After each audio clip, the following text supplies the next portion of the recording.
سلامونه ملګرو، په دغه کلیپ کې تاسو وکتل چې په ترکیه کې د احتجاجونو لړۍ ډیره په تیزۍ سره مخکې روانه ده. په مختلفو ښارونو کې مظاهرین راوتي دي.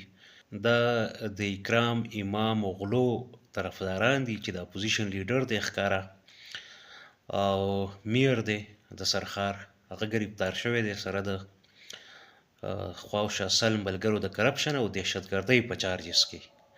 په دغه انګریزۍ په دغه ترکیه خو چې زه څومره پوه شوم هغه دا وایي چې ای اردوګانه بیخ دې وځه، امام اکرام مغلو چې کوم دی دغه نوم زه نشم ویلی، دا راپرېږده، او شل پنځه ویشت دیارش کاله د حکومت وکړو، اوس بس که د خدای تعالی انصافداره. نو ترکیه کې څه روان دي، دا کومه ژبه وایي، څه ویل غواړي خلک، څه وایي، تاسو څومره خبرې تاسو راسره شریک کړئ.